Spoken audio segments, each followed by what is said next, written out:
This is Ted Ramey, and you're listening to The Morbidly Made, where the fans have control.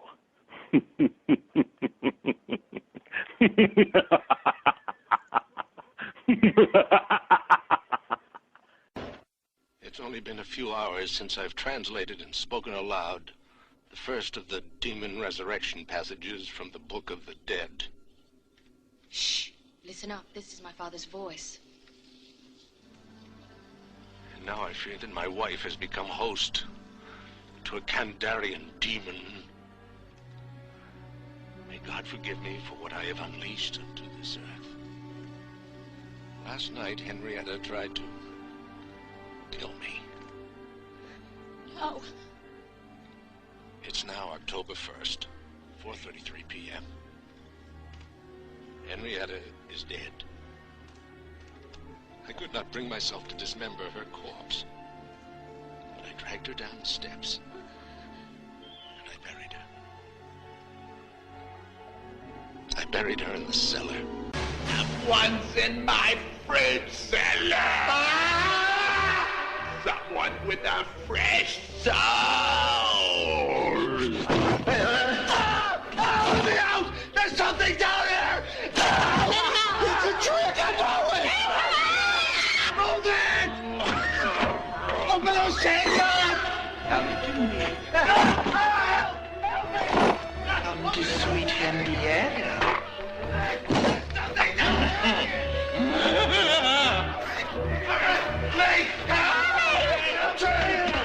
Help! Help me, please! I'll swallow your soul! Dead by dawn! Dead by dawn! Dead by dawn! Dead by dawn! Dead by dawn! Dead by dawn! Dead by dawn! Dead by dawn!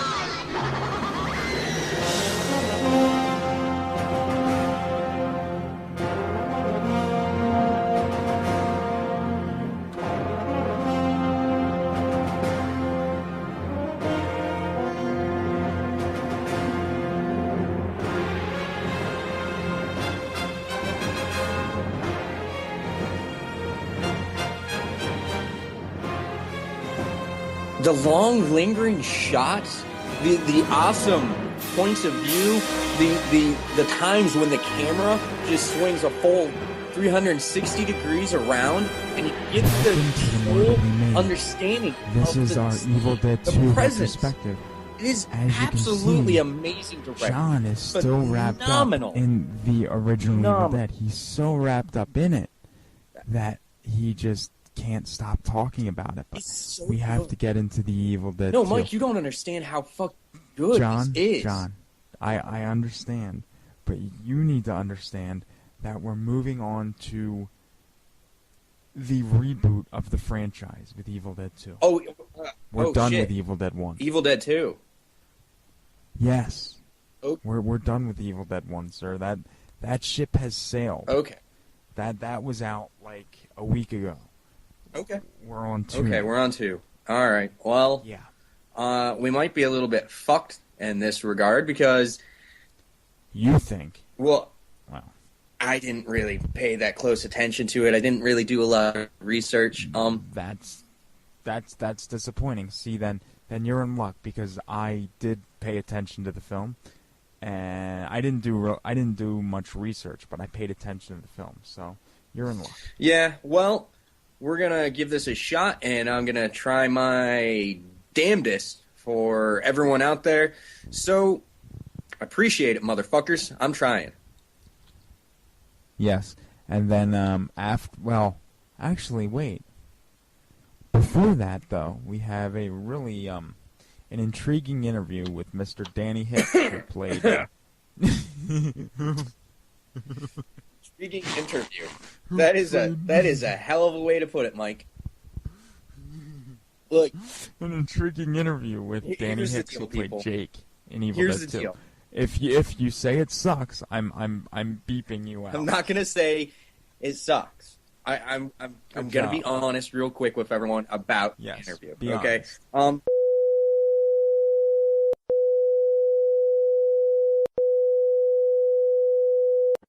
Listen to you. Okay, so we'll be right back after this.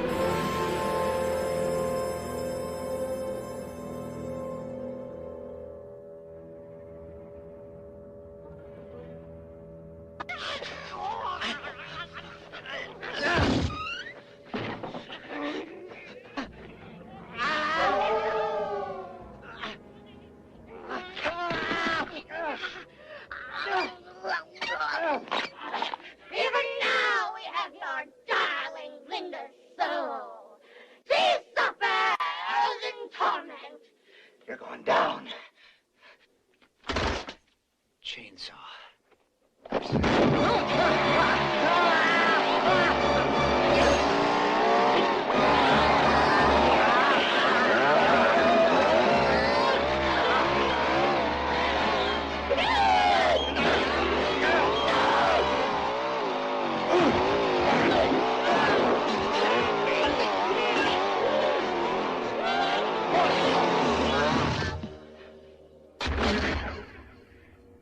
I don't think so.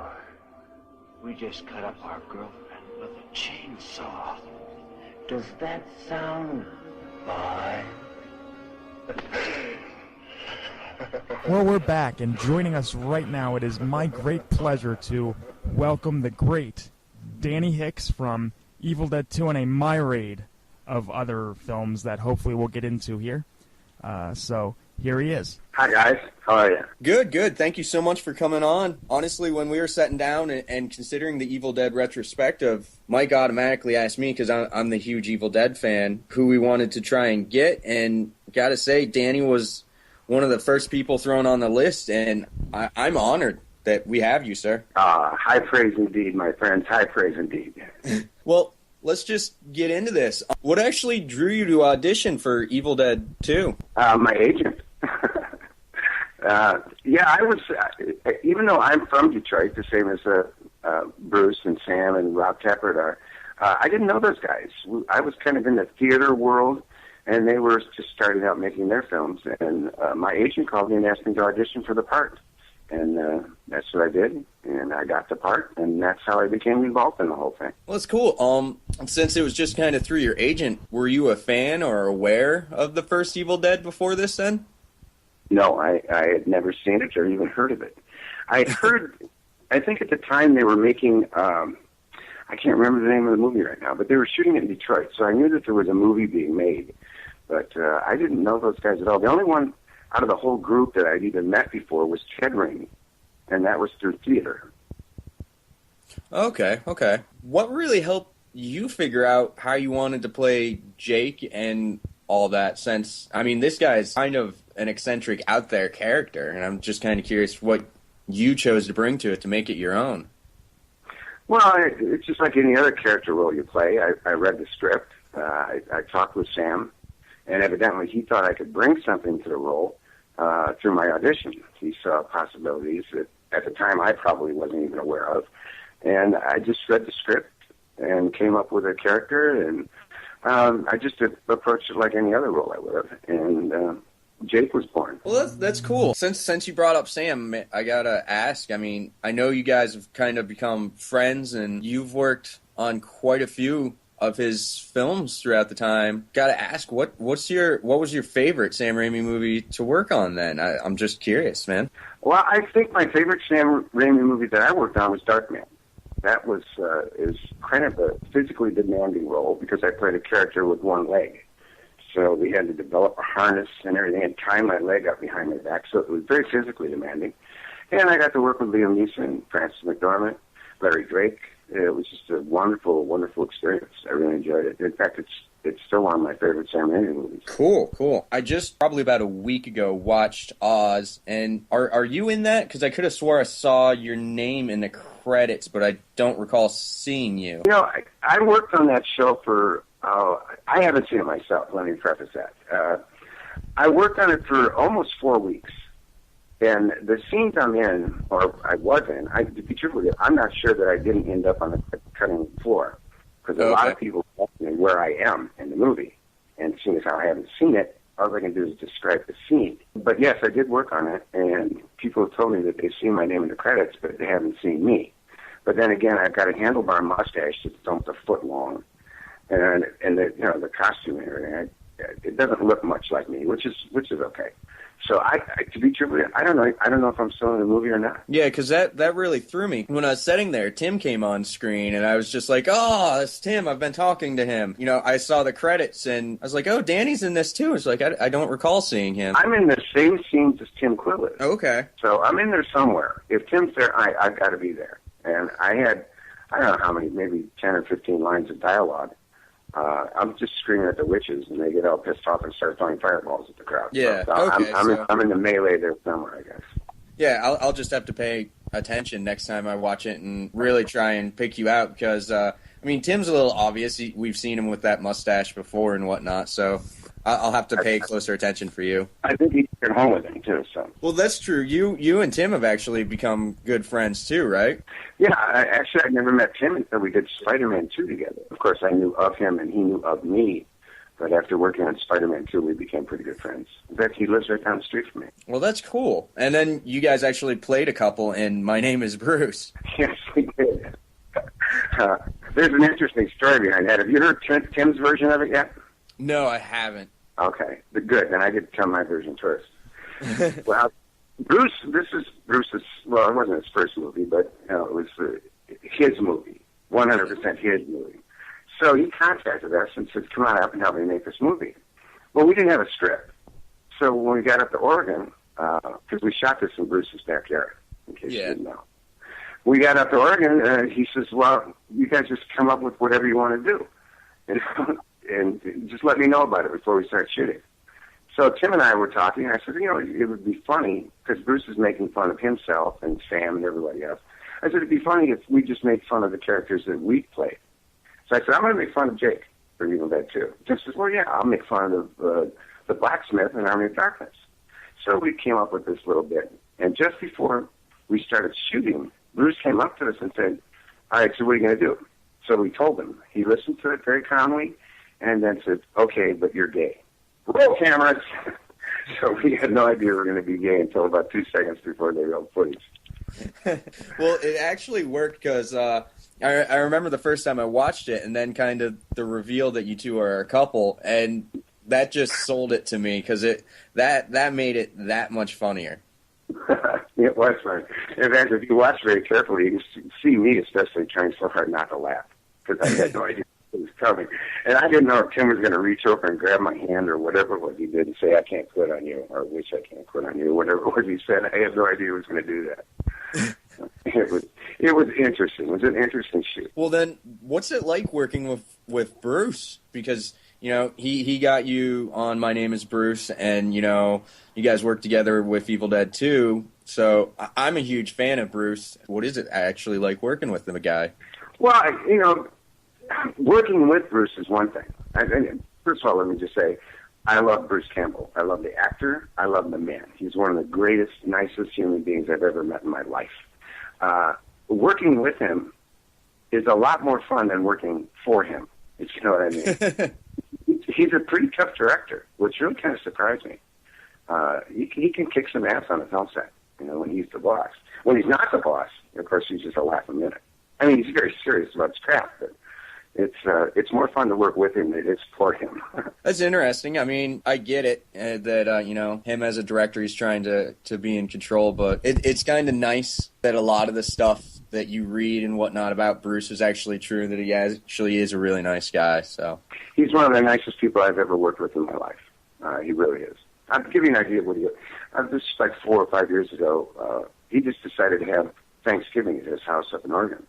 So he called like 10 or 15, probably closer to 15 of his friends down in L.A. and said, hey, go to the airport. I got tickets for you. And he flew us all up to Oregon in his house, and cooked a beautiful dinner for us, and it was just wonderful. He's just a real nice guy. Now, did you guys get into any crazy hijinks or anything while making any of your films? Because I don't want to limit it to My Name is Bruce or anything like that. Oh, well, let me see. I made a career out of beating the shit out of Bruce Campbell. Can I say that? Oh, absolutely. Oh, yeah, we're uncensored. Okay. Yeah, I don't know. I think every film I've ever worked on, there's something crazy going on.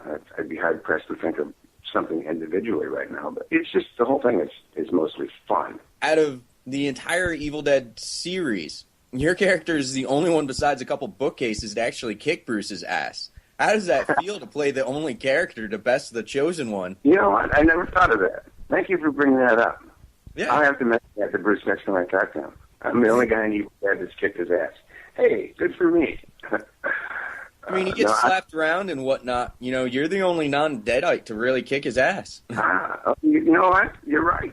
When I make that dramatic entrance into the cabin to confront Bruce and knock him down, and I'm sitting on top of him, and I raise both my fists back and smack him in the face, I actually hit him. I did. I mean, it was so hot inside that cabin and so sweaty.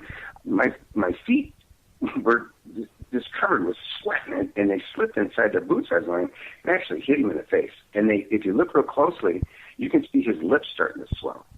So I thought, oh, that's great. You know, first day on the job, and I killed the lead actor. That's a good idea, Dan. So, but he was very forgiving.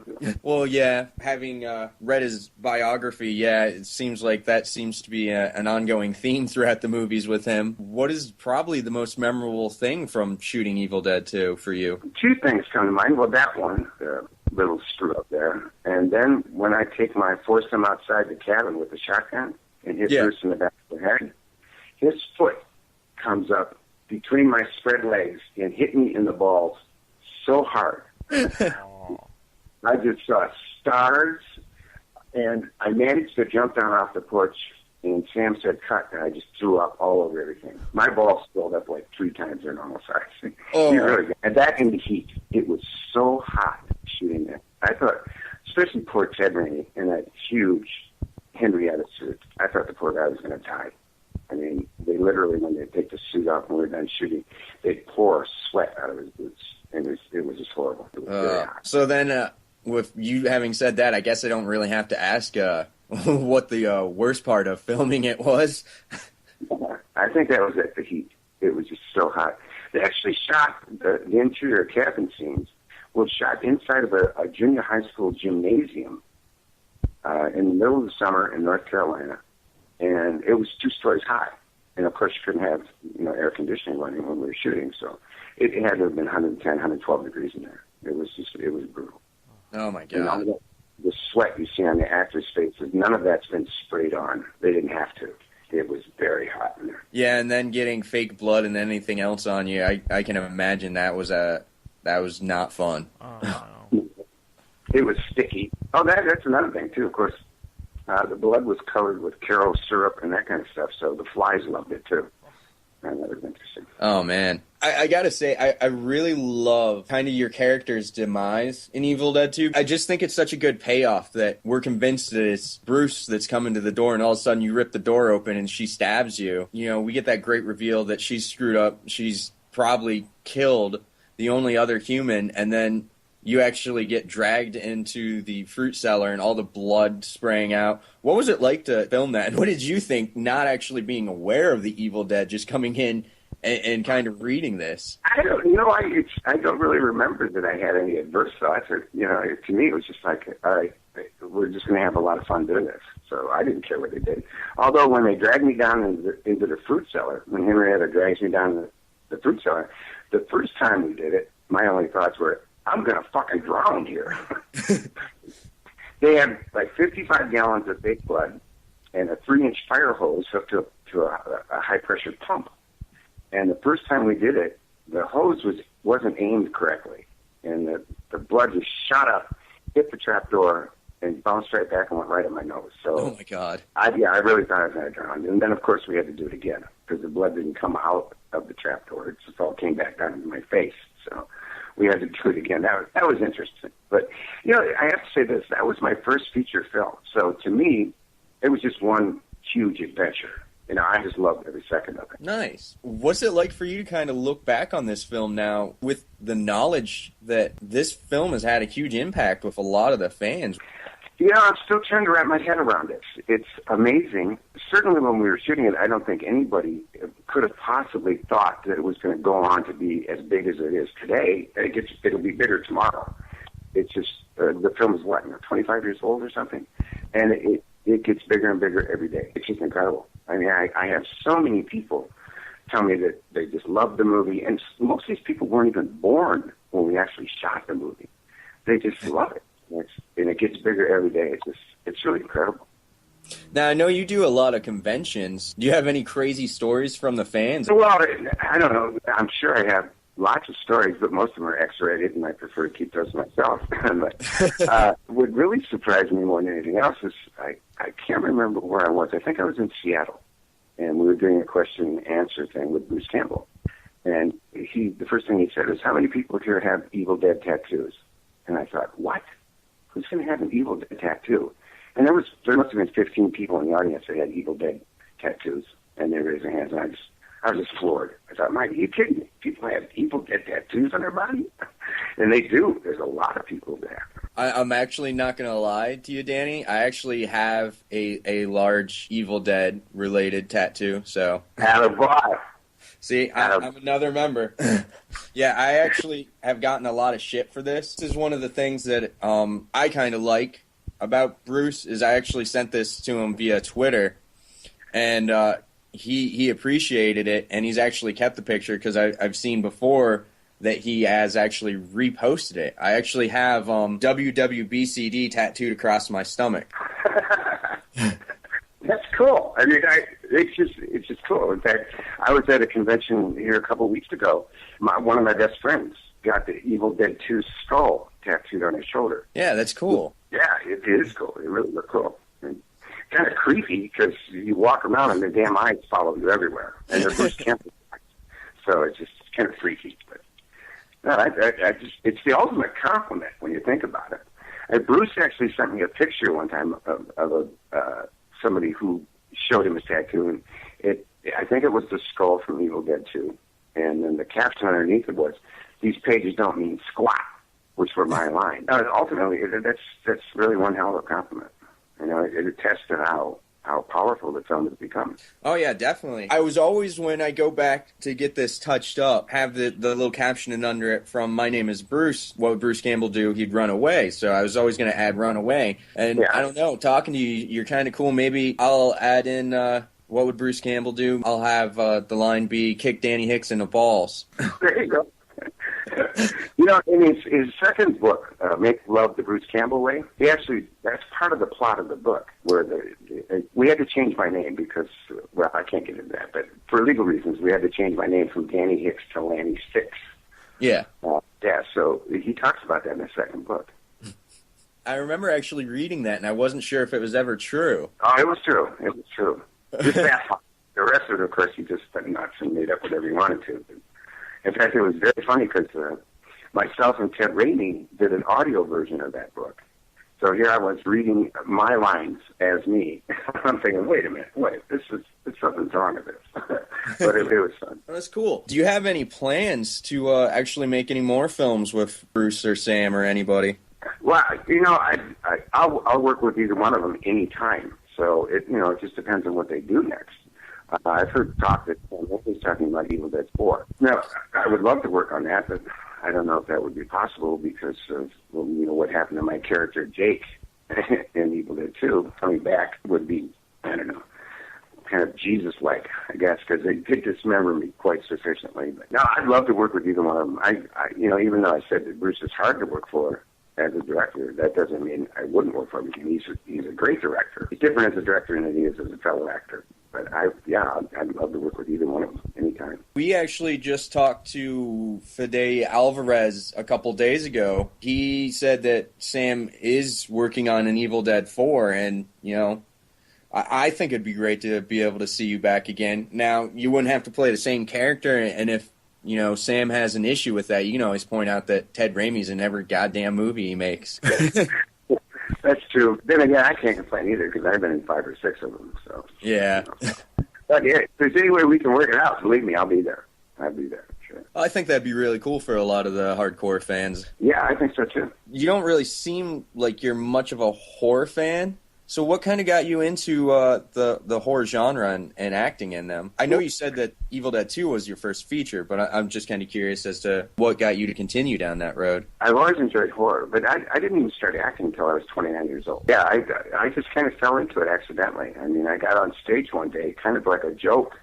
This was back in Detroit, and I never got off. I didn't get off stage for 5 years, and people kept offering me parts, and then I started doing television commercials and a lot of industrial films. So I got most of my training as a film actor from doing industrial films back in Detroit. And these are little training films that the automotive companies used to do constantly back in Michigan. I mean, just one after another. Every week they were making one. So, but I've always enjoyed horror films. It just so happens that Evil Dead 2 was my first film, and it happened to be a horror film, and it was just a lot of fun doing it. What do you actually think of Evil Dead 2? I enjoy it. In fact, I was in St. Louis not too long ago, a few weeks ago, and I went to this little get-together, and they showed Evil Dead 2. And I hadn't seen it in 4 or 5 years. It was kind of interesting. Some of the people there had never seen it before, and they were laughing and having a good time, and they were properly scared at the right places. So it's just a huge honor to have been involved in it at all. It's a good movie, and it certainly has the test of time. Before I let you go, Danny, we actually had a couple listeners that unfortunately weren't able to join us, but sent us their questions. So do you have a problem if I ask these real quick, sir? No, please do. Okay. Cody asks, when you took part in Evil Dead 2, were you aware that it's a comedic spin on the original? And if so, do you think it was a success with the amount of horror franchises that were going in this direction that year? Well, Cody, to be truthful with you, I didn't know there was such a thing as The Evil Dead when I filmed Evil Dead 2. So it's kind of hard to answer your question as far as how successful it was. You know, there are certain people out there that think that Evil Dead is the best of the trilogy. There are people out there that like Evil Dead 2 the most, and there are people out there that their favorite of the three is Army of Darkness. So it's hard to answer that question. All I can say is yes, it's kind of scary, and yeah, it's kind of funny. So that's it. Yeah, and I agree. I think this one's actually very successful because a lot of the ones did kind of take a turnaround that year because we had Texas Chainsaw 2 come out, and they tried to take a comedic spin and whatnot. But I really think Evil Dead 2 was probably about the absolute most successful. And I think it's pretty much remembered as the most successful horror comedy probably for a long, long time. Yeah, I agree with you. Let me say one other thing. I remember when I suddenly realized that this movie wasn't taking itself all that seriously. It's when I read the scene where Ash cuts his hand off and puts the trash can on top of it, and it stacks a pile of books on top of the trash can to keep the hand from running away. And the camera pulls back to reveal the title of the top book, which is A Farewell to Arms. Well, when I read that, I thought, okay, they're not taking themselves too seriously, which is a good thing. You know, this is going to be funny. You know, so I think that's when I absolutely realized that the film wasn't taking itself too seriously, which I thought was a very good thing. Cool. And we have James. James asks, do you have any plans to go to the Chicago Comic-Con or Flashback Weekend? James, I'm sorry, but not as of right now. That might change, but when is it? Do we know when that is? Mike, do you have any idea? I'm not sure exactly. Okay. Yeah.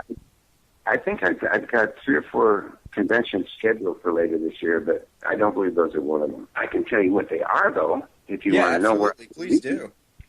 Okay. I will be at sorry, my mouth isn't working.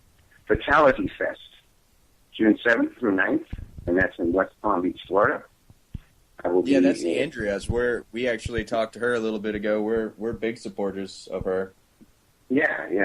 I haven't met her yet, but she seems like a very interesting woman, so it'll be fun to meet her. Then I will be at Contamination. That's August 2nd through the 4th in St. Louis, Missouri. I will be at Shaka Khan, September 20th through 22nd, Charleston, West Virginia, and I expect everybody to be at this one. The Weekend of Horrors, November 8th through 10th in Germany. Wow. So somebody sent me an article not too long ago that said that Evil Dead 2 is considered the 50th best film of all time in Europe. Not horror film, just film. That's awesome. I wasn't even aware of that. I wasn't either, but I read that and I thought, my God, you haven't seen it. I mean, there's a lot of good movies that have been made over the centuries, you know, or the 120 years or whatever it is. So, but Evil Dead 2 is considered the 50th best movie ever made. Wow, that's amazing. Yeah, I'm actually looking forward to going to Germany and find out if this is true. Well, Danny, I really want to thank you for coming on. I think it's a huge honor for you to come on and to share your experiences with Evil Dead 2 and everything. So in closing, is there anything that you'd like to tell the fans out there? Stay spooky, people. That's it. Enjoy yourself, have fun, and remember, they're just movies. Awesome. Thank you so much, Danny. Once again, best of luck with everything. Thanks, guys. It's been a pleasure and a privilege being on your show.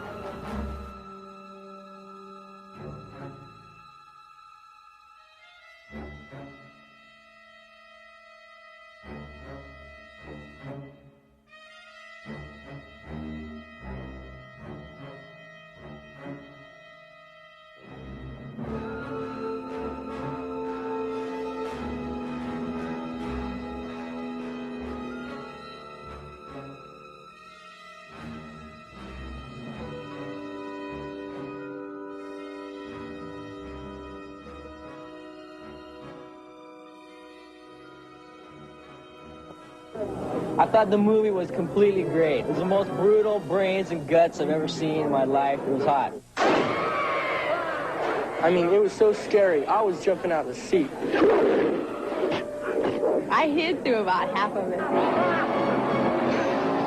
Blows Texas Chainsaw away. Evil Dead 2. It's a classic horror film. Dead by Dawn. Coming soon to a theater near you. All right, ladies and gentlemen, joining us right now is the one and only Ted fucking Raimi. That is me. That's 100% correct. It is Ted fucking Raimi on the phone. Yeah, honestly, it is a huge, huge honor, Ted, and I am thrilled to have you on. Oh, go on. No, go on. Keep going. I'm all ears. I've followed you for years, and honestly, I never, ever thought that we would get you. Oh, well, I appreciate that. I'm out of prison now, and I'm on the work release program, so this is actually part of my condition. No, I'm kidding. I'm joking, of course. I'm very honored to be on the phone with you guys. I love your site, and it's great to have true horror fans, talk to horror folks, and it's great. Ask away. All right. Well, we're doing a special Evil Dead month right now for our show. Right. So could you tell us, Ted, how you actually got involved with the Evil Dead franchise? Sure. Well, of course, the Evil Dead movie was directed by my brother, the original one. The new one, directed by Fede, is a slightly different deal, but the original, way back when, was shot in 78 and 79, and actually 79. And so those days earlier, excuse me. No, that's right. So I was only about 14, like a 14-year-old kid, 15-year-old kid. And, I was in junior high school. But I flew down to Tennessee because my dad thought it would be a good idea for me to, go on location, because at that point I was already interested in acting, He thought, look, get this kid some real world experience. So I went in there, and when I arrived, I was greeted, by my brother at the airport, who at that point had spent every dime he ever had on that movie, and they were already halfway through production. Yeah. And the first thing he said to me was, "Dad give you any money?" I went, "Yeah," gave me money for whatever, Clark bars and stuff. I had I had $40, $50 in my pocket, and my dad had given me to get, just for fun expenses for 3 days staying there. He goes, "Well, give it to me because we don't have any money to eat with." So I threw my $40 in his hand, and that was the beginning. And that was sort of the start of that shoot. We shot that in Tennessee, and one of the coldest winters Tennessee has ever known. To this date, I believe, maybe only eclipsed by this recent year, if I'm not mistaken. But, that's sort of how Evil Dead got started for me. I was down there. I was just a kid. I was helping out the catering department. I'd bring stuff to set, and that cabin was a remote cabin. They had, a little skeleton crew was working on it. And it was fun. It was just like, a bunch of, elder, sort of like 18, 19, 20-year-old kids all living in this house, acting like whatever 18-year-old kids would who got a house for the first time, visit any college campus to know that that's true. Yeah. Which is to say there's just clothes thrown everywhere. Dishes were piled to the ceiling. The place stunk, but, they were making a movie, and it was Evil Dead, But that movie was not, contrary to popular belief, a college film project. A lot of people think that movie was, a little college movie that they sort of made for class, and it really wasn't. That was a real movie with real money. I think by today's dollars, it's something like a $2.5 to $3 million movie or something. So it's low for sure, but it wasn't made for peanuts on Super 8. And that was my introduction. What's that? I said, oh God, no. I'm actually a huge, huge fan of the original Evil Dead. It's one of my absolute favorite films of all time. And oh yeah, it's a cool. Oh yeah, and listen, I'm sure you know it. I say this for the benefit of your listeners who may not know that, or just tuning in and might think, oh, that was a fun little student movie. Yeah. It's because, of course, the quality as time goes on, and it's easier to create higher quality with lower budget things.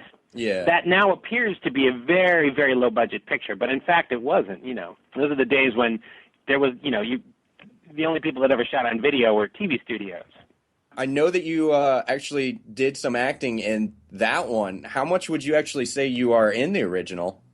Very little. I'm very little. I mean, you can see my hands coming up through the floorboards to grab Bruce Campbell's face.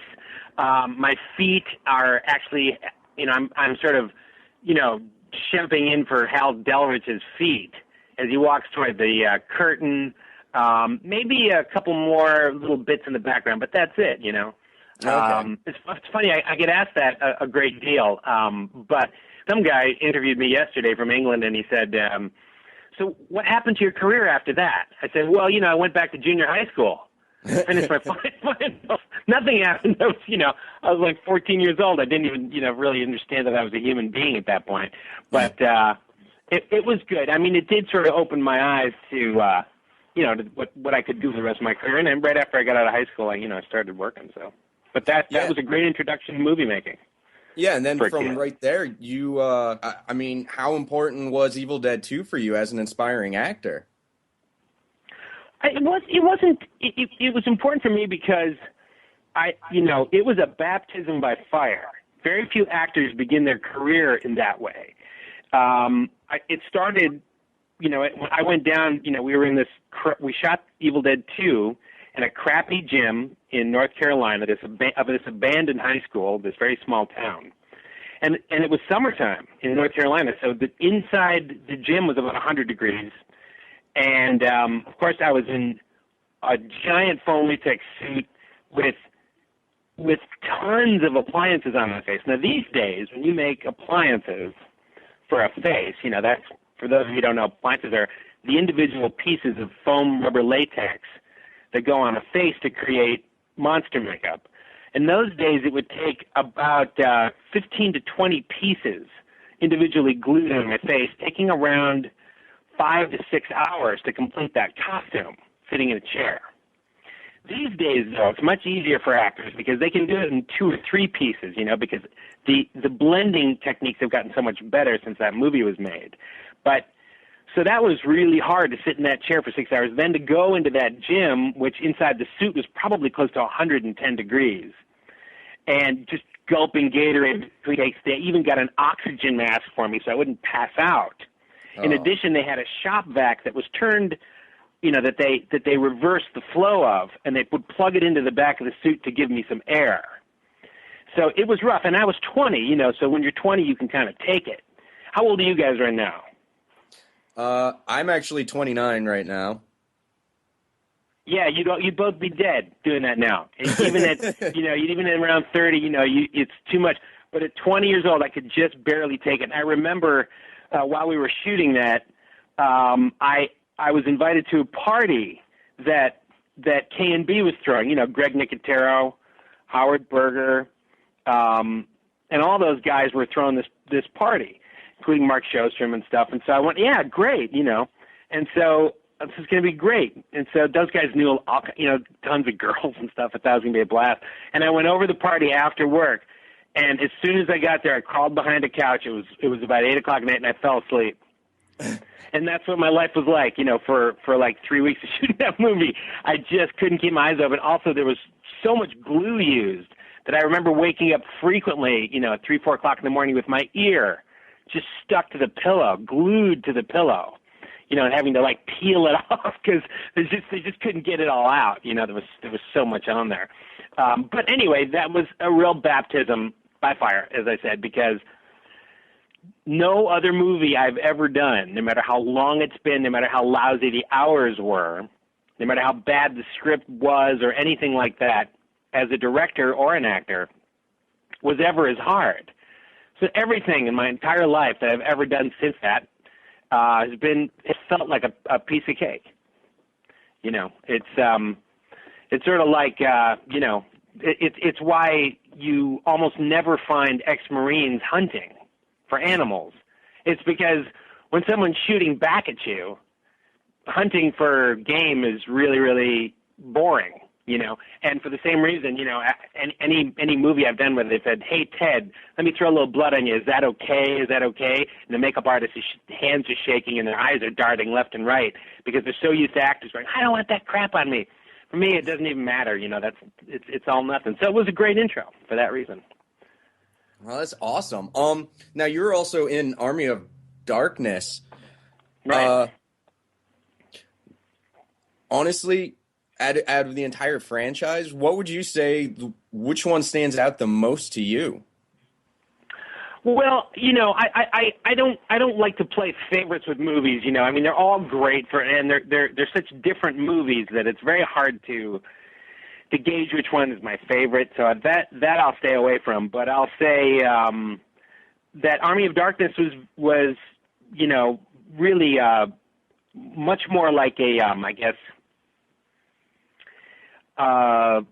Like a 1960s Ray Harryhausen movie brought up to modern standards, That really felt like a Jason and the Argonauts much more than like say, an Evil Dead type picture. Oh, yeah. That said, they're all kind of great in their own way. Oh, yeah. I believe, so many people gravitate to this franchise just because no matter what you like from it, you're going to be able to find that in these films. I think so, too. I happen to agree with that. Now, just with your current stuff, I know you have the Morbid Minutes going on right now. That's right. I have Morbid Minutes. That was for Lionsgate's Break Media. And I'm writing a new show for network television, cable television, of a similar vein that I've been pitching around town lately. And I've also got a feature film that I'm pretty close to getting greenlit just at the moment, but only time will tell, So that's what I'm keeping myself busy with right now. I've always loved horror and fantasy and sci-fi, but mostly horror. So now as a director these days, I've been sticking pretty close to it. Well, that is awesome, and I wish you the best of luck with that. Thank you. I appreciate that. Before we let you go, Ted, just one last question. Of course. Is there anything that you'd like to tell the fans out there? Yes. A couple things. First of all, let me just make sure I get these dates right, because the last thing I want to do to have thousands of your fans finding me and then killing me because I've given wrong dates. And horror fans know how to kill better than anybody. That's the truth. Thursday, April the 4th, 2013, at the Westwood Theater here in Los Angeles, California, in Westwood, which is just outside of it, which is just a little bit near, right on the beach near LA, is an Evil Dead festival is going on at the campus of UCLA, and they're screening all the Evil Dead films in a row. And me, Scott Spiegel, and my other old buddy, Greg Nicotero, will be there to answer questions, and we've got, little tidbits and stuff. So as it's sort of a ramp up to the new Evil Dead movie directed by Fede. and that's going to be a hell of a lot of fun. So whoever's around town in LA should try and get in. I don't even know if there's tickets anymore, but if there are, now's the time to call, I guess. Well, that's it. Go to my damn website, read my damn blog, tedramey.com. There you go. Follow me on Twitter, Ted Ramey. You want to know more? I answer most every, reasonable question ever given to me. So if any fans most fans don't know that. They think, I'm just sort of like, gliding by my social media. But, if you want to ask me a question, you can, as long as it's reasonable, not.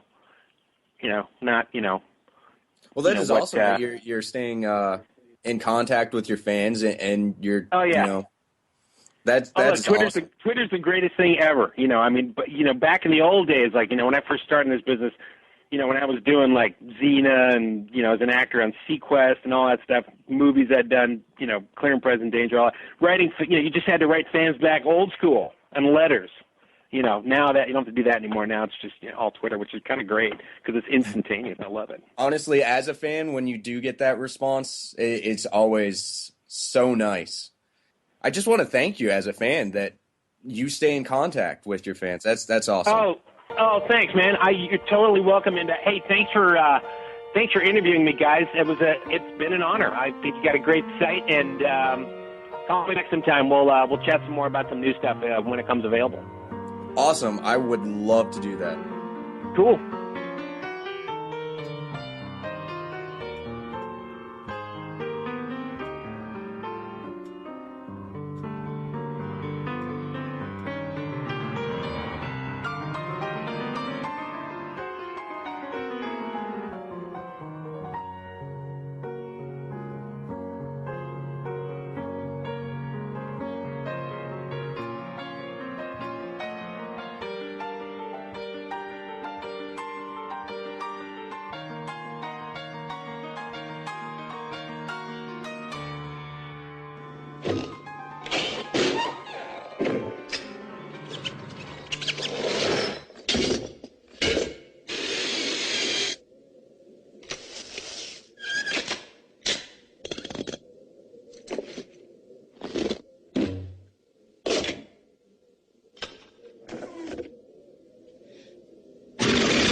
And we're back with Evil Dead 2 retrospective.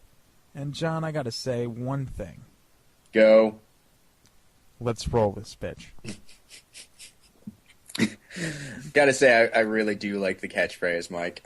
It's just funny how, like, there was that dead silence and there was that little... Well, like, I was just like, go, taking a drink, and then... I was like, oh. Yeah, well, didn't you know that's what I was going to say? I had no idea. I didn't know. Really? Well, what did you think I was going to say? Let's hear what you thought. I thought you were probably going to throw something insulting or corny towards me, so I was just like, yeah, whatever you got. How about I say this?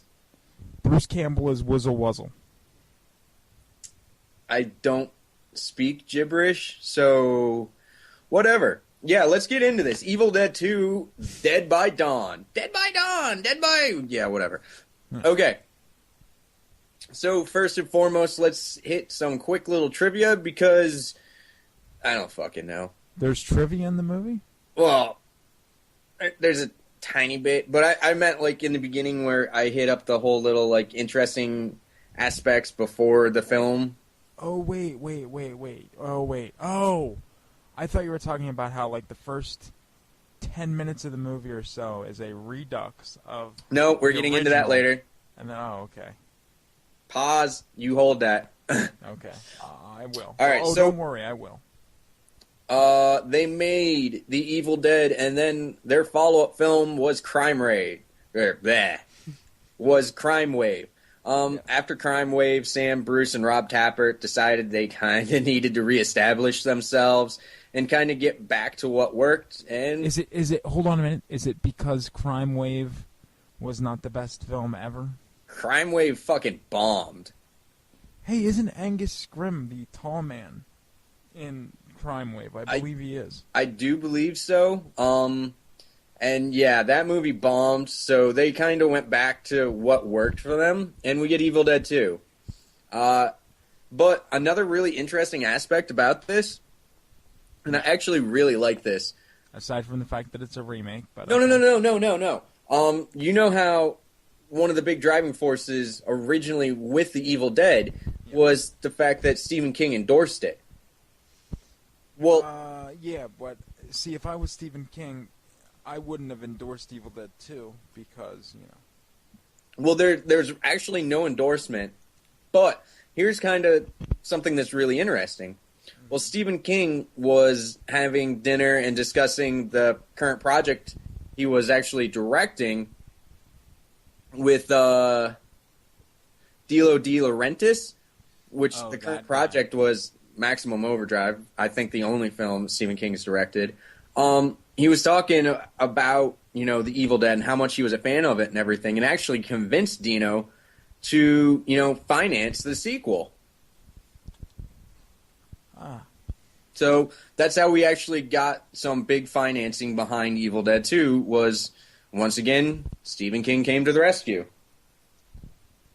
So Stephen King basically financed a quasi-remake, quasi-new film. All right. Well, let's just get right into this then, all right? Yeah, please. Evil Dead 2 has quite a bit of confusion and controversy around it. It's not confusing. Well, here's kind of the thing, because we have Evil Dead 1 with everyone. We know it. We went through it. At the very end, the Force rips through the cabin, hits Ash, and we get the whole blackout. And he's dead. Evil Dead 2, we get, Ash and Linda going to cabin once again. Yeah, but Linda's dead, see? And then now she's back. So that leads me to believe that, yes, it is a remake. So, okay.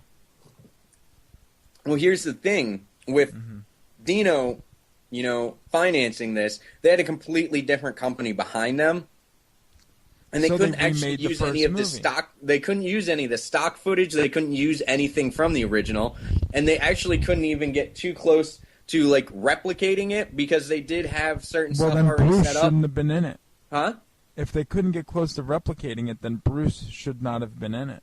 No, but what I mean by that is they couldn't get the exact same people back. They couldn't get have the characters because it'd be too close to it. When another company kind of was dealing with that and had some of the rights to it. So we get the first 10 minutes that are changed due to that. And, Sam, Bruce, and Rob have all gone on record saying that, it's not a remake, it's not a reboot. They kind of had to get away from the original not to get sued, but this was kind of their way of, catching everyone up to what happened in the first Evil Dead.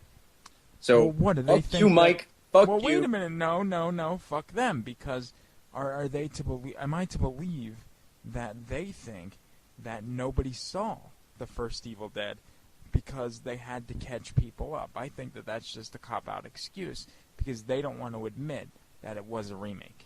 So it's not a remake, you, John. Fuck you.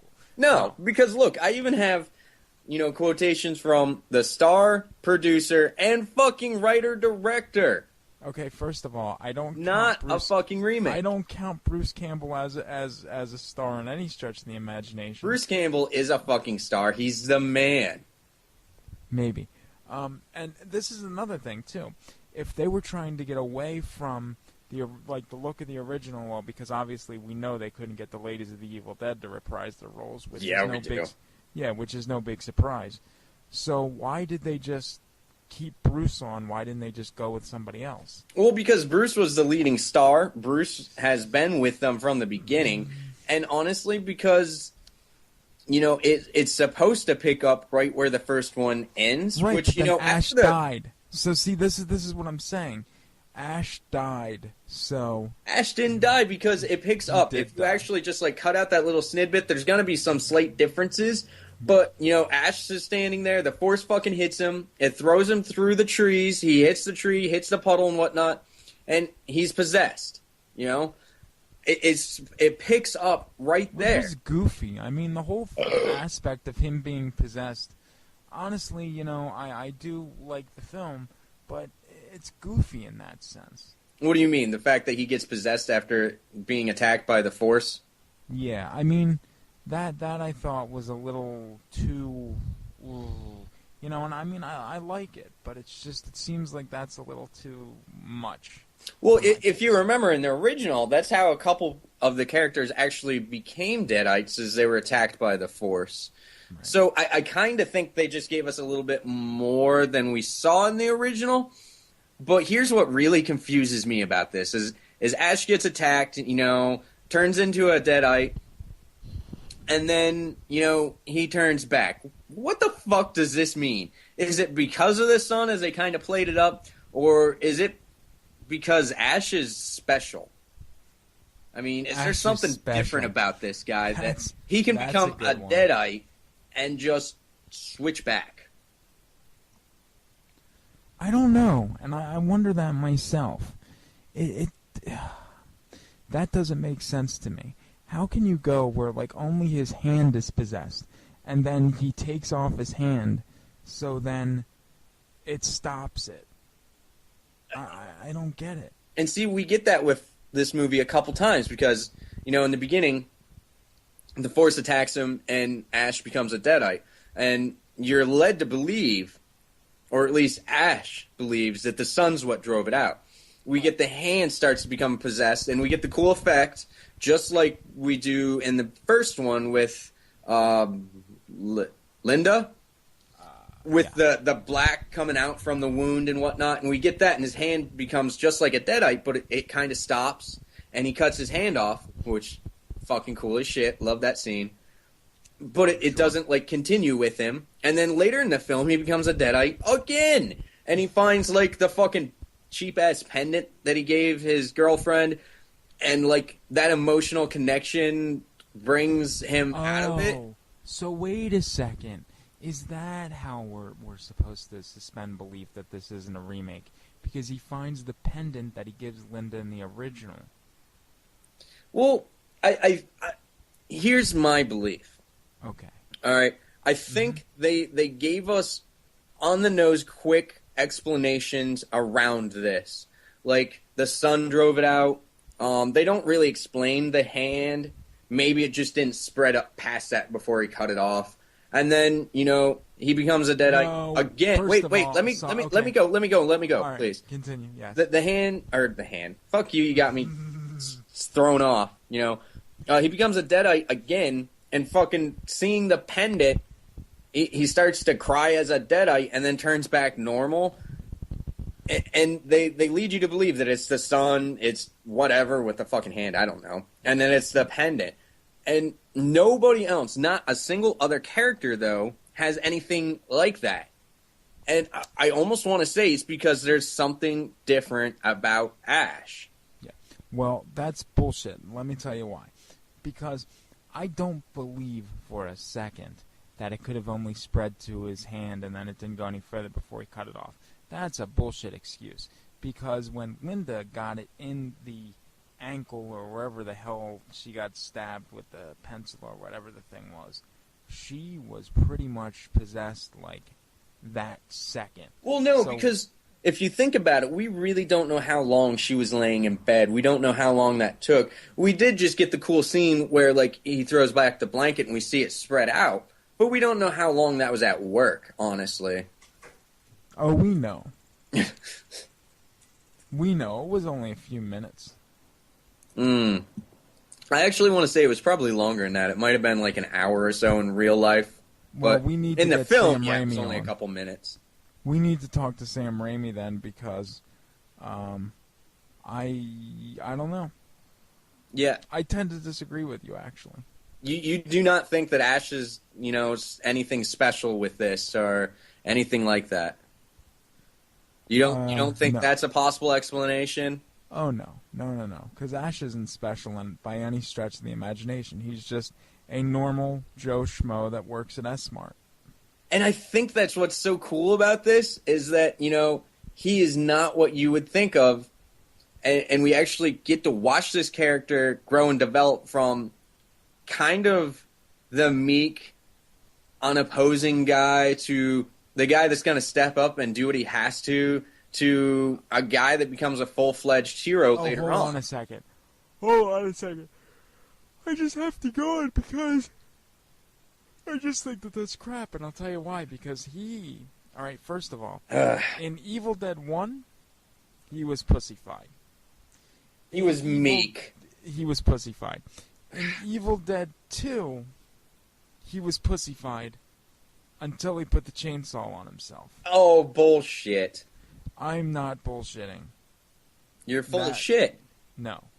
Dude, how is he a pussy in that one? Because, he cuts up his fucking girlfriend with the chainsaw. He fucking grabs the axe and hacks up, the fucking preppy professor assistant guy, whatever the fuck he was, Ed. He's not a fucking pussy. He's just... He's not full-fledged badass yet. Well, no, full-fledged badass. He never could be because he's...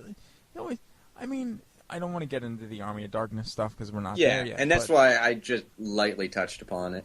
Right. But the way that I'm looking at it, as the way that I'm seeing, is that there are just certain instances when the Deadites, when he gets attacked by his hand and he gets the shit beat out of him and smacked around and shit, he just cries like he's a crying little baby, like he's a pussy. That's the bottom line. He just runs over and throws it under the sink. It's just kind of relaxing, oh fuck, and then it starts attacking him. He's surprised and it throws him to the ground and it keeps the attack. It's ridiculous, dude. He gets fucking stunned, and then after that, you're saying he's kind of... Dude, it's no. You're saying he's a pussy, and he fucking stabs himself in the hand with the knife, pulls the chainsaw with his teeth, which if you've ever started a chainsaw, he's got to be a badass motherfucker. And so then I'm guessing you started a chainsaw. He cuts off his own hand. He lops his hand off at the fucking wrist. Badass. Pussified. Mike... Your legs have turned against you for how long now, and I haven't seen you grab a chainsaw. Of course not, because I don't need to. They're not possessed by Deadites. But I'll tell you what, valid point, if I ever do get possessed by Deadites, my legs will be the first to go. Dude, if you ever get possessed by a Deadite, or turned into a Deadite and possessed by a Kandarian demon, sorry, I had to correct you. You really don't have to worry about it, because I'm going to hack your ass up, and it's going to be fucking quick, and I'm going to laugh. Sorry. But, you got to enjoy some of the stuff in life. You're just going to say, I'm glad that bastard's dead, because I don't have to listen to him rip on Bruce anymore. Bruce is the fucking man, and you know what? Once you're dead, laying on the floor twitching, I'm going to say, groovy. And then... You know what? I'll order you to put my head in a vice and I'll torment you. Okay, I can live with that. Even once you're dead, we can continue the show. Good. As it should be.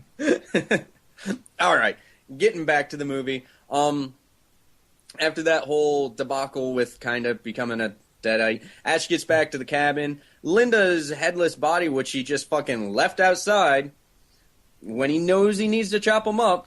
I said this in the beginning, in the fucking first show, in the beginning of this retrospective, he just fucking left her outside. Fucking chop that bitch up. But anyway, she comes back. Here's my question, real quick. She didn't have nipples. Good point. Well, they rotted off. They don't rot off. They did with her. Or she had very tiny nipples.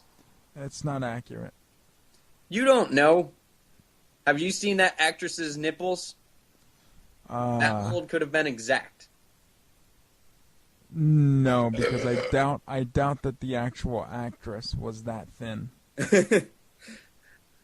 Especially now. Okay, but past the bad, puppet with no nipples that Mike picked up on. Okay, here's my question for you, Actually, Mike. It wasn't a puppet. It was stop-motion animation. Claymation. No, some of it was stop-motion and some of it was a puppet. Oh, well. Aren't we special? Here's something. The whole scene where you're seeing her dance and all ballerina like.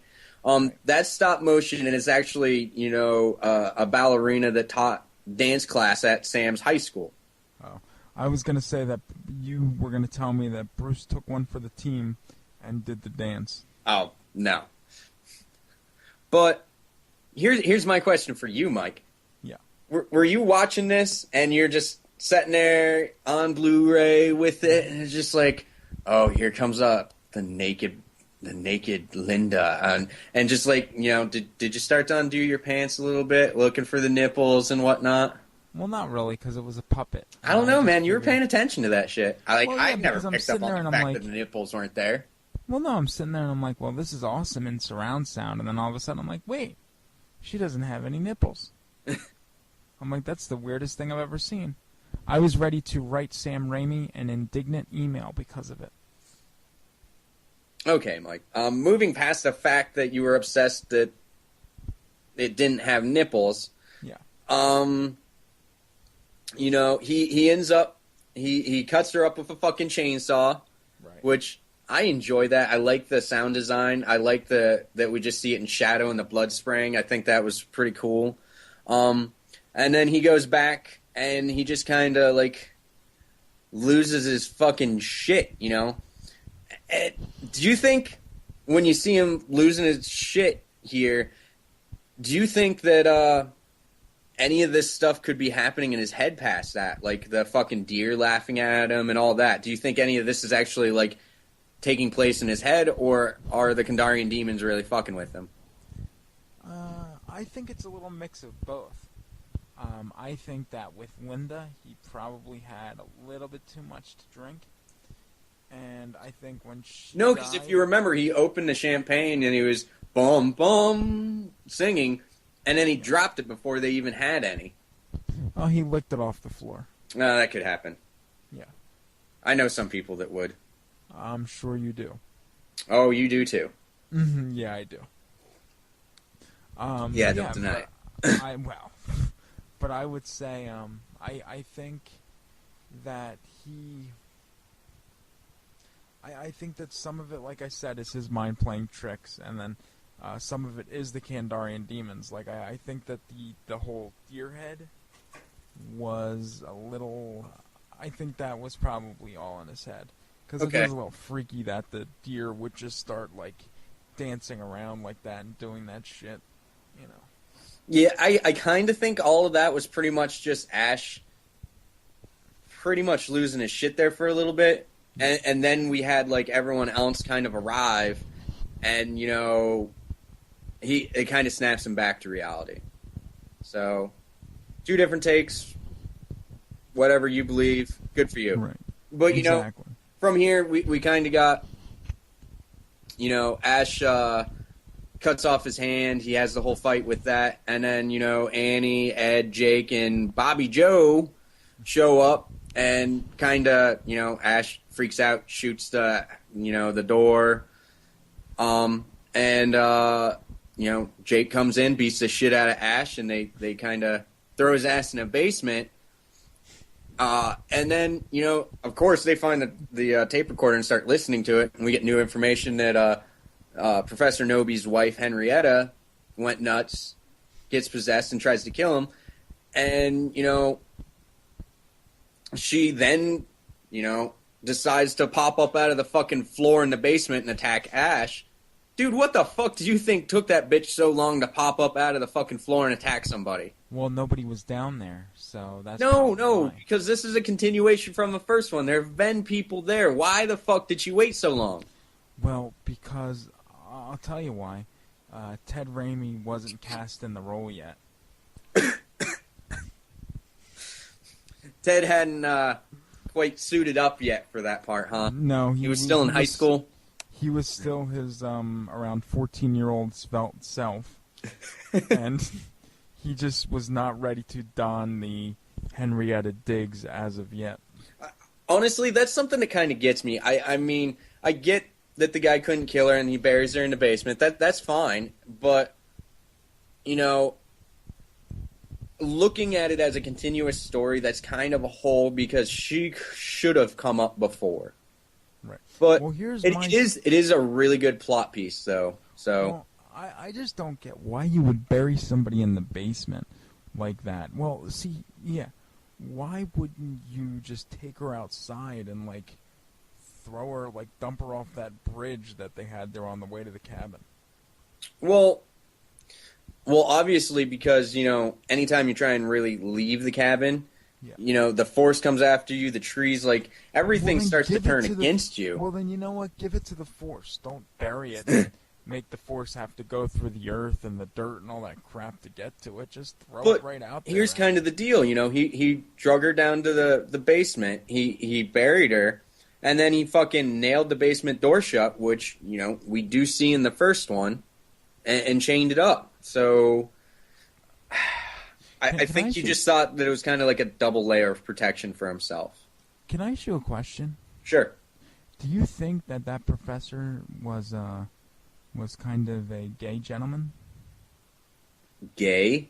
Yes. Why? Because Henrietta probably, if you look at it this way, probably was at least a hermaphrodite. She probably had something tucked underneath. Well, and I'm not kidding, and the reason I say that is because if you listen to her voice when she's like, "I swallow your soul," that doesn't sound like a loving wife and woman. So no. Here's the thing, Mike. She's possessed at that point. And it's actually the demon speaking. But if you recall, she actually turns back into her normal self, fucking with Annie.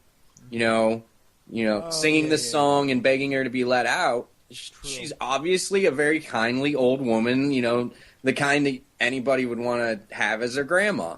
So, would you like to have her as your grandma, John? Dude, I don't know. My grandparents all died before I even got to know what grandparents really were, so... Oh, that's unfortunate. I apologize. No. Yeah, eat your fucking words there. That's okay. My grandparents died, years ago. So, yeah. But I don't know. It's just like, I don't like it. You don't like what? Her? No, not really. You don't like Henrietta? Oh, no. Scratch that. I like Henrietta. I just think that the representation of her corpse, normal, so to speak, is wrong. Oh, as a corpse. Well, and no, the normal representation of the corpse is wrong. What do you mean? I'm like confused. When she transforms back into the old woman to fuck with Annie, I don't believe that she really looked that way. I don't know, because, like, Annie kind of looks like she's around late 20s, 30. Right. And this woman looks like she's fucking mid-80s. So, when the fuck did she pop her out? Well, that's what I'm saying. It's not accurate. I think they just did that, for effect. Well, apparently the professor had a thing for old ladies. Yeah, well, that's the thing. He was a MILF hunter before it was cool. Well, that's understandable, but then you got to look at it this way. If she was that old when he, hooked up with her and when Annie was a baby, then you got to figure she's gone through menopause long before that, and those eggs are way dried up. Well, Annie was just getting powdered milk, straight from the source. Ew. Yeah, anyway, moving on. From here, the preppy guy, Ed, goes deadite. Ash, as I've previously said, mans up and hacks his ass up with an axe. And then, this is where it kind of throws me off. Professor Nobi forces himself into the world. What the fuck is this? And then, they did this instead of the badass seance scene that we had to wait until Drag Me to Hell, because that's actually what Sam originally had intended, was they were going to hold a seance. For what? No, to, like, contact the entity, Professor Nobi, to just contact something and try and figure out what the fuck is going on. Mm-hmm. But instead of that, we just get Professor Nobi forces himself into the world. Really? Yeah, that's kind of different. And honestly, the seance scene was the only scene I really, really enjoyed from Drag Me to Hell. I didn't enjoy any of that movie, so... I liked the seance. I thought that was really good. So, I think Sam could have pulled off something really fucking cool, and I think that's a lost opportunity on our part. Yeah, that is a shame, considering that he had to throw it in such a disappointing film. You know, I really wish I could argue that with you and say, you know, Mike, you're wrong. It was a good movie, but it really wasn't. It really wasn't. So, yeah, I think we're both just agreed on what the fuck with this one. So, I think it was just kind of a way for them to explain shit real quick, but I think they should have gone with the seance. That could have been really fucking cool. But we didn't get it. And what we do get is the fucking hand shows up. Bobby Joe runs off. I love that name. I always want to put like that southern slang to it. It's not Bobby Joe. It's Bobby Joe. Yeah, Bobby Joe runs off. Okay, but anyway, Bobby Joe runs off. I did it again. I'm not even doing it on purpose. No, that's just, yeah. Yeah, you can't say Bobby Joe. Bobby Joe. Yeah, Bobby Joe runs off, and we get kind of like a new take on the tree rape. And I think this was kind of cool because, like, all the little things are going in her, and she's getting dragged along. That was, you know, I was going to bring that up too. Thank you for mentioning that. Well, of course, your big things that you want to bring up are the fact that Linda's corpse doesn't have nipples and tree rape. Goddamn, right. Mike. Definitely. First of all, the actress who played Bobby Joe must have had it in her contract or a deal or whatever that she wasn't to do nudity, because there was none. And first of all, no tree semen was exhibited in this film. So, you know, I actually had somebody contact me about that, Mike. Somebody contacted you about the tree semen. About tree semen, and they had to correct you, saying that you were wrong. wrong. They listened to the show.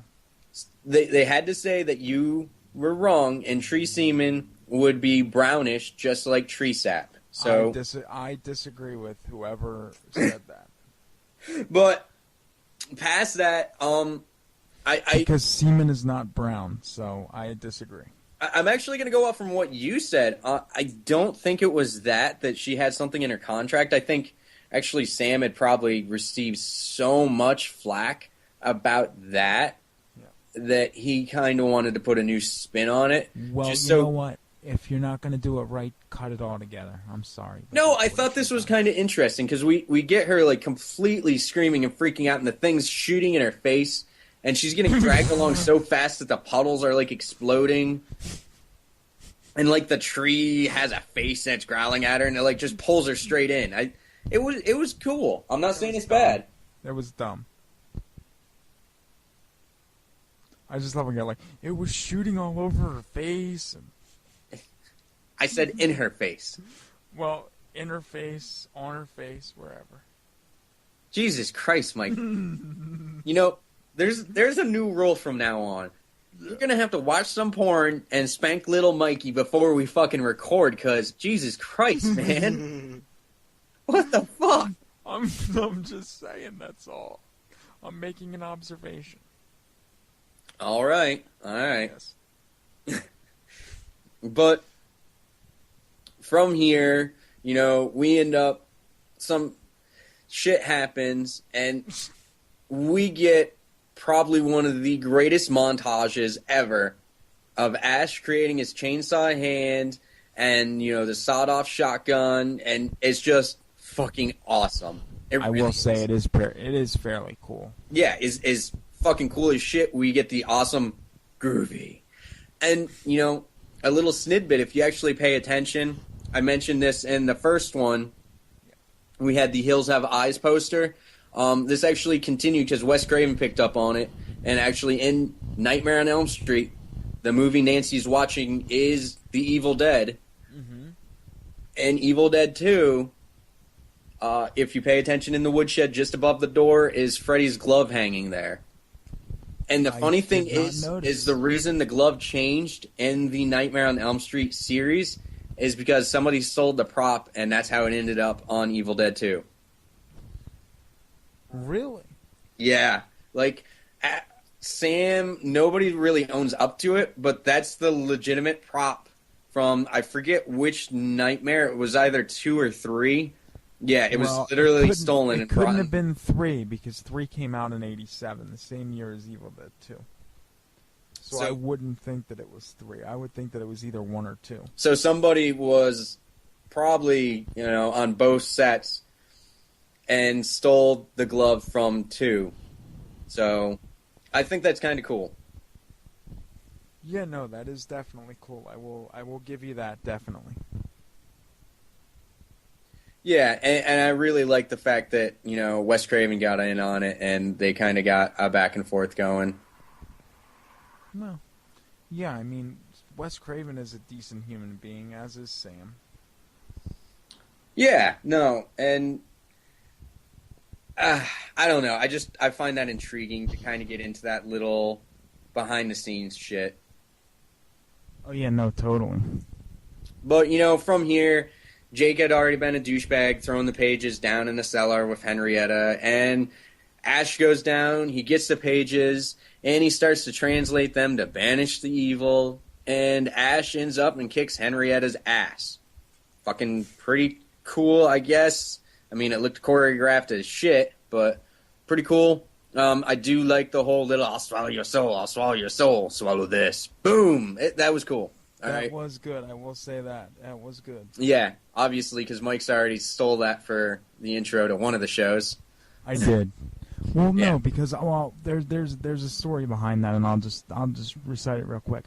I used to, I had a friend, and we used to watch that together a lot, and he used to say that Henrietta reminded him of me. So the part where it was like, I'll swallow your soul, swallow this. Ah! Well, we used to play that like all the time, and he would say that was me. So, well, I actually had that cool. as a ringtone on my phone for a while. Your delivery on the Henrietta, not bad, but save the Ash for somebody better like me. Just saying, you do not pull it off. Maybe not. No, Henrietta, you fucking nailed it, but Ash, not so much. Okay, back to the movie. Yeah. I did like the story, but yes. From here we kind of have the trees attack. Mm-hmm. Not really sure what this is. I don't know if it's just like the forces become so powerful that it kind of senses what's going on with, fucking Annie reading the incantation, or just what. I don't know what this is, and I really can't explain it. Apparently, some of the cast from Lord of the Rings just decided to show up and beat the shit out of a cabin. I don't know. Wow. Bilbo Baggins against the Force. Yeah, I mean, come on. All of a sudden, we got fucking Ents. I mean, tree rape is one thing, and, like, the Force manipulating some trees, I can understand. But, like, the fucking trees walking to the cabin and beating it, that's a bit much. I don't know. That kind of gets me. I don't know if that's supposed to be, like, some of the evil becoming incarnate or what. I don't know. It works. I'm not going to say it doesn't. It's just kind of confusing to me. But, the embodiment of the evil then shows up and attacks. Ash's hand has killed Annie. And, this shit shows up and it's so fucking terrifying that Ash's hair turns white. And that, I thought, was like, okay, that copied off of Nightmare on Elm Street right there. I don't want to say that it copied Nightmare on Elm Street. I mean, that was a really popular urban myth that you could be so scared that your hair would turn white. I don't know about that one, but okay. Wes Craven does not own a copyright on that shit. He wasn't like, oh my god, you can get so scared that your hair turns white. He should. I would totally recommend that he register a trademark for that right now. But, that happens, and kind of what gets me is, like, it has all the faces in it. Now, is this to, like, symbolize that it has all these souls? It's already, shit, ingested these souls? Dude, don't you get that? Nightmare on Elm Street 3 copied off of that with the souls of the children. Yeah, and all the little faces and... Yep. How's that make you feel? That's interesting. I mean, that could be. It really could. And, with this one, it is Dead by Dawn, and one of the things is they keep saying, will swallow your soul. Now, is this to kind of, like, illustrate that, the embodiment of the evil has already swallowed these souls? It already has them. But if that's the case, if you notice the one that kind of, like, protrudes and whatnot is Ash's. That's Ash's face. Just before he attacks and stabs it with the chainsaw screaming, that's his face that says something. So has he already lost his soul to it? Of course he has. Of course he has. I don't know. I mean, that's a little interesting. I seem to remember that it was on the commentary, like an explanation of it. But honestly, my prep for this really sucks. So it did. So I don't know. Like, if you're out there and you know what it is, that's fucking awesome. If you're out there and are curious and is like, oh, I never noticed that, and listen to the commentary, fucking hit us up on Facebook and point it out to me, because, yeah, I have no problem with you pointing out as to why I seem like a dumbass. Right. Because I do it to Mike all the time, so there's no reason that you fans can't do it to me. Exactly. Let's share the wealth around here, shall we? Yeah. And then, from here we get Ash sucked into the vortex, which, pulls the evil into it, and he falls from the sky along with his car, and he lands in this desert, I guess, and all these medieval knights and, well, like, it's not sorcerers. a desert, it's medieval times. Well, yeah, it looks like a desert that he lands in. No, it's not. I know that's a gravel pit, but he lands there, and all these medieval knights and like wise men, sorcerers, whatever, show up, and they're gonna kill him because he doesn't look normal, and all of a sudden this flying deadite is coming, and he gets up and easily kills it with a shot-off shotgun, and everyone kind of recognizes him as this prophesized chosen one that's come, to save them from the deadites. That, this prophesized person is going to fall from the sky and save them. And, they all start chanting, and which, by the way, the first guy that takes his helmet up and says, "Hail he who has fallen from the sky," is Sam Raimi. You usually don't get a lot of cameos with him. I thought I recognized him very much. Yeah. And then,